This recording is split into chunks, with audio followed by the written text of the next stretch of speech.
Се уште молк од специјалното јавно обвинителство дали се вистините информациите кои се појавија во јавноста, дека од неодамна граѓанските активисти и жестоки критичари на власта при јавните настапи на социјалните мрежи Нора Шакири и Огнен Јаневски, како и новинарот Панта Џамбазовски, се вработиле во ова обвинителство. Според неофицијалните информации, Шакири и Јаневски веќе неколку дена се појавувале во СЈО. Телевизија Нова се обиде да ги потврди информациите. Побаравме став и од новинарите и од обвинителството на Јанева, но одговор не добивме.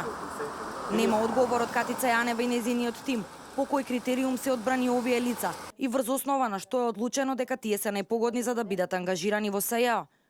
Повеќе медиуми го отворија прашањето како може партиски кадри и активни поддржувачи на СДСМ да бидат вработени во ова обвинителство.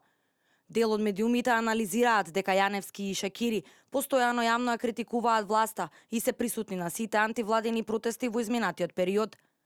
Новинарката Нора Шакири учествуваше во неколку кампањи на СДСМ, а во 2012 ги водеше и митинзите на тогашниот кандидат за градоначалник на Скопје Јани Макрадули. Ако Курбан Бајрам ти ја донесе кандидатурата за градоначалник на Скопје, верувај, пријателе, дека Свети Никола ќе ти ја донесе победата во март овде.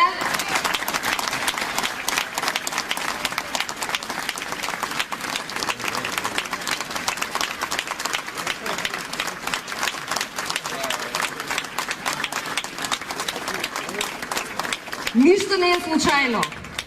Изминатиот период медиумите пишуваа и за нетранспарентни вработувања во специјалното обвинителство по принцип на непотизам и партиска определеност.